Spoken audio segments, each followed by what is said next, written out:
Welcome to Essential Libertarianism, selected readings from voluntarist.com. Essential Libertarianism is voluntarism. Let's reclaim the anti-political heritage of this philosophy together.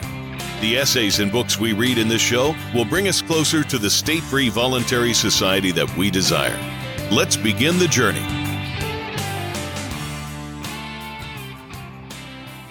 Soul Rape by Carl Watner. The modern nation-state is predicated upon exercising control over a certain geographical territory and depends on revenues which it generates by means of threats and/or compulsion. The English colonists, when they immigrated to New England in the early 17th century, replicated much of the political and religious environment they had left behind. Every newborn was a British citizen, a loyal subject of the king and local colonial government. Everyone was considered to be by birth a member of the local congregational church.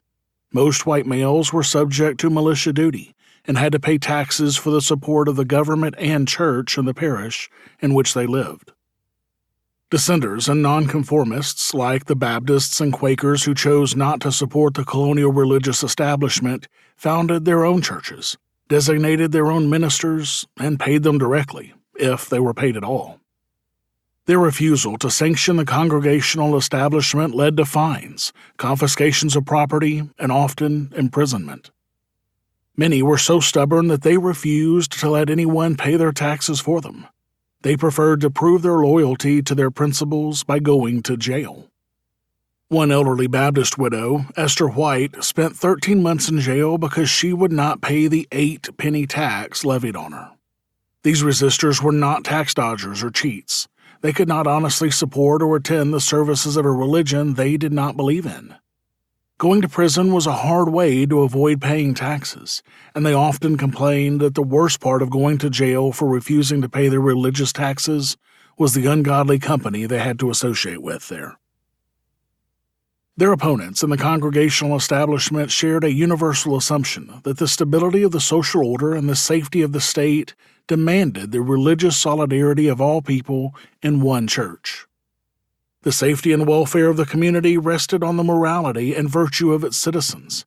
Christianity was the best system of morality and religion ever revealed to man. Therefore, the community should, for its own good and the good of its people, use its taxing power to see that the Christian religion was supported and promulgated.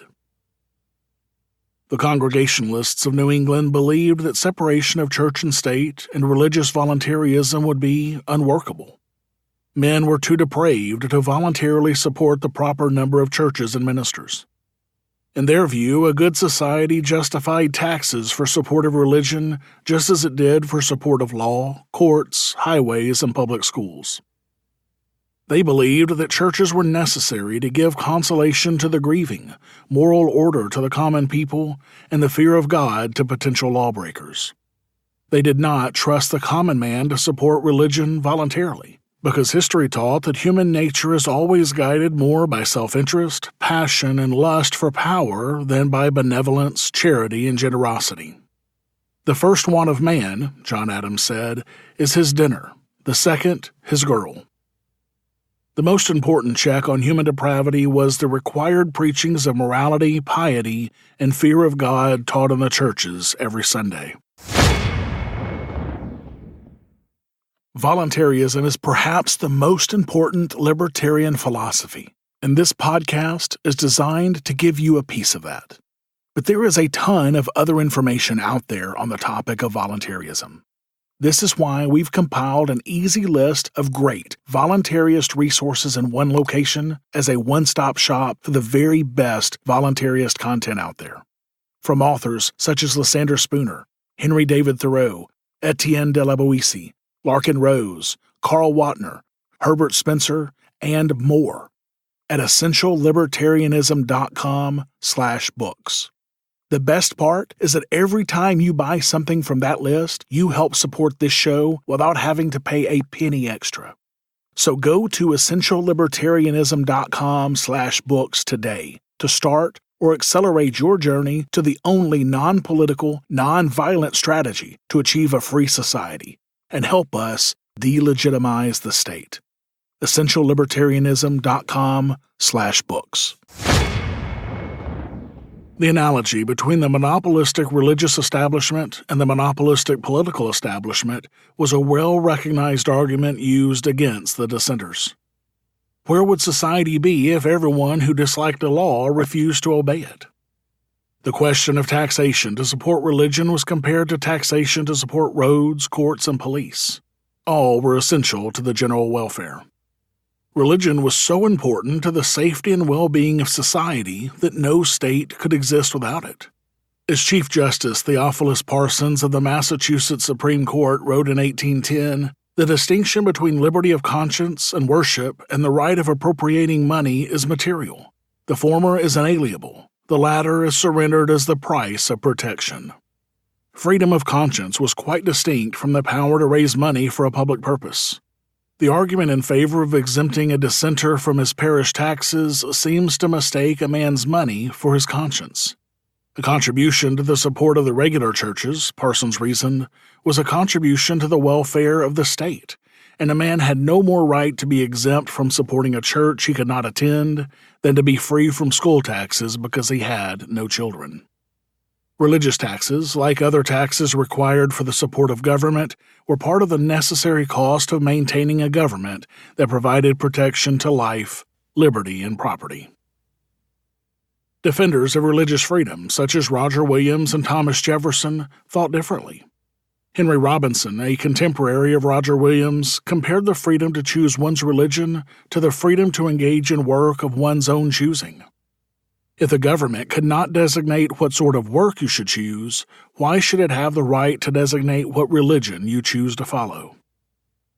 Williams repeatedly used the terms soul rape, soul killing, and soul oppression to illustrate his belief that being forced to affirm or being forced to pay for something that you do not believe can harm the soul by weakening and deforming it. This occurs when people are forced to give assent to orthodoxies they don't support. In her book, Liberty of Conscience, Martha Nussbaum discusses Williams' views on conscience and notes that he defined conscience as a holy light, a most precious and invaluable jewel. It is the essence of a person. Williams thought that damage to conscience is an intrinsic wrong, a horrible desecration of what is most precious about a human life. Williams describes soul killing as the chiefest murder, and soul or spiritual rape as being more abominable in the eyes of God than forcing and ravishing the bodies of all the women in the world, or of blowing up Parliament, or cutting the throats of kings or emperors. Jefferson used the words spiritual tyranny to describe the violation of a person's conscience. When he drafted the Virginia Statute for Religious Freedom in 1777, he wrote that to compel a man to furnish contributions of money for the propagation of opinions which he disbelieves and abhors is sinful and tyrannical, that even forcing him to support this or that teacher of his own religious persuasion is depriving him of liberty. Although Williams and Jefferson and members of the Baptists and other dissenting sects saw religious taxation as a crime against God and a violation of one's religious scruples, none of them ever questioned the propriety of taxation as it applied to the secular realm. They did not see that if it was wrong to force a man to pay for a minister whose service he did not attend, then, by the same reasoning, it would be wrong to force a man to pay for a teacher that did not teach his children. None of them ever attacked church rates as a violation of property rights or as a confiscation of private property. To have done so would have called into question the propriety of all taxation. None of them saw taxation as a violation of the commandment prohibiting theft. What they objected to was the violation of conscience, not realizing that one's property and conscience were intimately connected. Taxation in their mind was okay, as long as it was used for a purpose which they approved. It was proper to them to force someone to pay for schools or roads. They saw the provision of roads and schools and public order as being essential to human welfare, but they did not realize that these necessary goods and services could be supplied voluntarily by entities other than the government. They did not see the connection between the natural right to choose one's religion and the natural right to make uncoerced choices in all other spheres of human activity. Today, voluntarists are forced to support a political establishment, much like the dissenters of several centuries ago were forced to support a religious establishment. Even if one does not accept the claim that society could exist without the state, one ought to see that taxation, whether for religious or political purposes, is a violation of the conscience and property rights of those who oppose the initiatory use of force in human affairs. It is soul rape to be forced to sign a government tax form when one disbelieves in political government. It is soul rape to be forced to use government identification and a government passport for travel. It is soul rape to be forced to contribute to a political institution that one opposes in conscience. To paraphrase Jefferson, it is sinful and tyrannical to be forced to pay for and participate in something that one does not believe in.